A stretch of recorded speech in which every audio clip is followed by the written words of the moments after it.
ऐसा न हो कि वह विराट व्यक्तित्व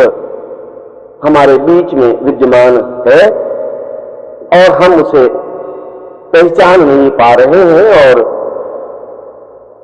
जीवन को व्यर्थ के कार्यों में व्यतीत करते हुए उस सौभाग्य से वंचित हो रहे हैं जिस सौभाग्य को पाया जा सकता है, क्योंकि ऐसा सौभाग्य पाने पर ही आने वाला जीवन भी आपके हाथ में बना रहेगा। उनके साथ आपका तादात्म्य जुड़ा रहेगा, उनके साथ आपके मधुर संबंध बने रहेंगे।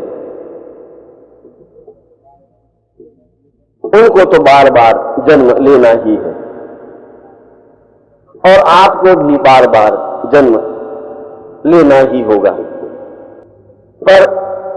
आपसी संबंधों का ताना बाना बिखर न जाए, हमारी आंख धुंधला न जाए, हमारी पहचानने की दृष्टि समाप्त न हो जाए। यही तो जीवन का आधार और प्राण है, यही तो जीवन की चेतना और विश्वास है, और इसी को समझना जीवन में जरूरी है। हम अपने पिछले जीवन को दो तरीकों से देख सकते हैं। एक तो अपने गुरु के माध्यम से, जो गुरु समर्थ है, जो गुरु सिद्धि पुरुष है, जिस गुरु में अपना पिछला जीवन और दूसरों के भी पिछले जीवन को देखने की शक्ति प्राप्त है। जब उसके चरणों में बैठें, जब उनकी कृपा प्राप्त करें, तब उनसे अपना पिछला जीवन पूछ सकते हैं कि मैं कहां पैदा हुआ, कहां बड़ा हुआ, वर्तमान जीवन के जो जो स्त्री पुरुष मेरे संपर्क में हैं, उनसे मेरा पिछले जीवन से क्या संबंध था।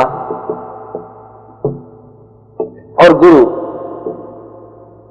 परत दर परत इन सारे रहस्यों पर से पर्दा हटाने में सहयोग देंगे ही, क्योंकि वह आपकी आंख को स्पष्ट करना चाहते हैं, वह आपकी आंख को प्रामाणिकता देना चाहते हैं। जरूरत तो विश्वास की है,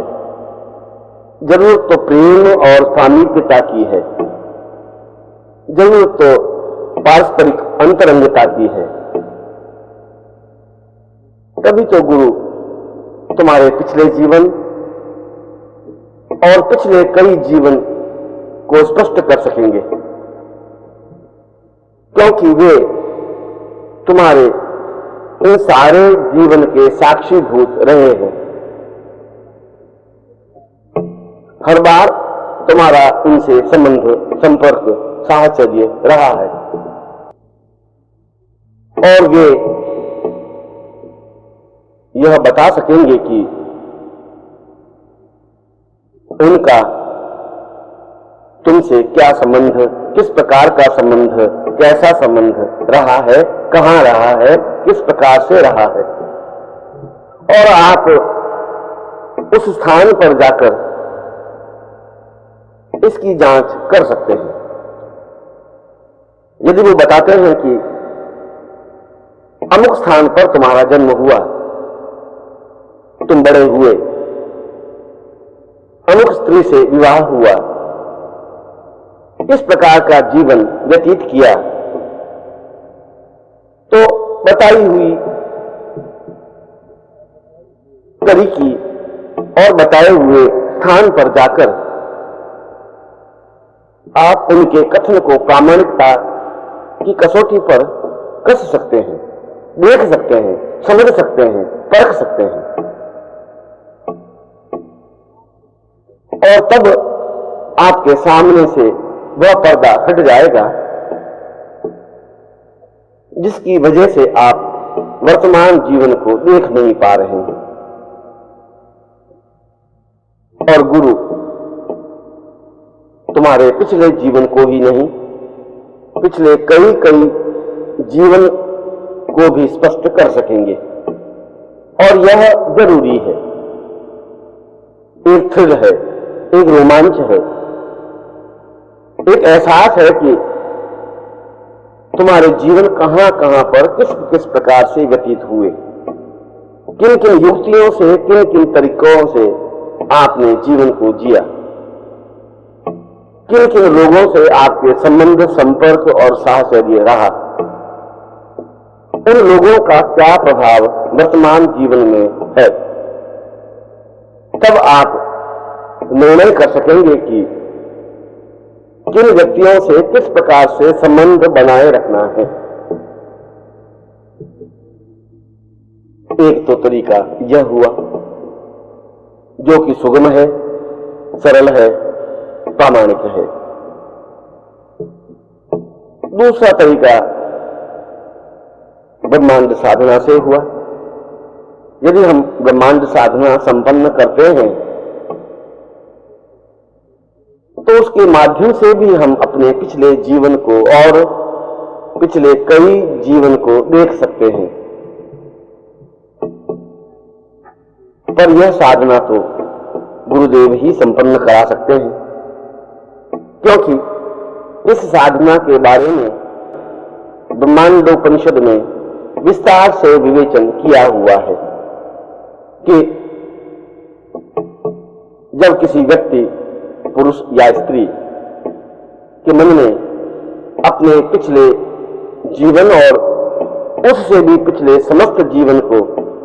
देखने की इच्छा जागृत हो, तब वह गुरु के पास जाए और उनसे ब्रह्मांड दीक्षा प्राप्त करे, जिससे कि वह ब्रह्मांड साधना संपन्न करने का अधिकारी बन सके। जब ब्रह्मांड दीक्षा प्राप्त हो जाए तब ब्रह्मांड साधना संपन्न करे। यह साधना केवल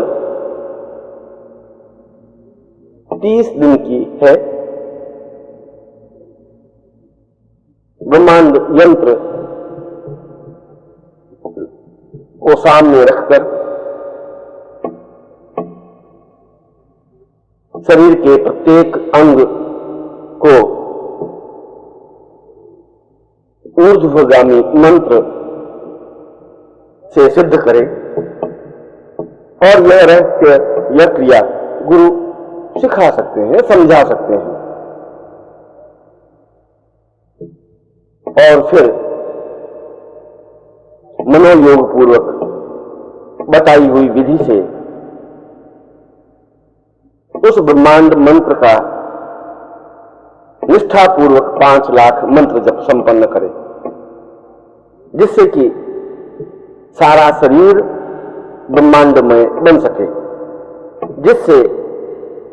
हमारे सूक्ष्म शरीर पर हमारा नियंत्रण स्थापित हो सके, जिससे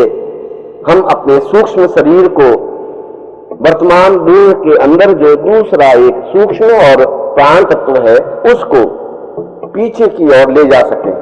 उतना पीछे ले जा सके कि वह पिछला जीवन देख सके, उससे भी पिछला जीवन देख सके। इस प्रकार से पिछले कई जीवन को देख करके फिर वर्तमान देह में आ सके और वे स्मृतियां हमारे मानस में बन सके, हमें याद आ सके, हम समझ सकें, हम चिंतन कर सकें।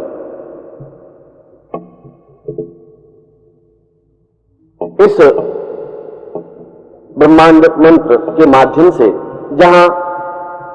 पिछला जीवन देखा जा सकता है, वहां आने वाले जीवन को भी परखा जा सकता है कि हम कहां जन्म लेंगे, किस प्रकार से जन्म लेंगे, क्या हम सिद्धाश्रम में प्रवेश कर सकेंगे, क्या हम सशरीर सिद्धाश्रम में रह सकेंगे, और किन तरीकों से हम अपने अगले जीवन को संवार सकते हैं, सुधार सकते हैं, सजा सकते हैं। ब्रह्मांड मंत्र एक अत्यंत गोपनीय और महत्वपूर्ण मंत्र है,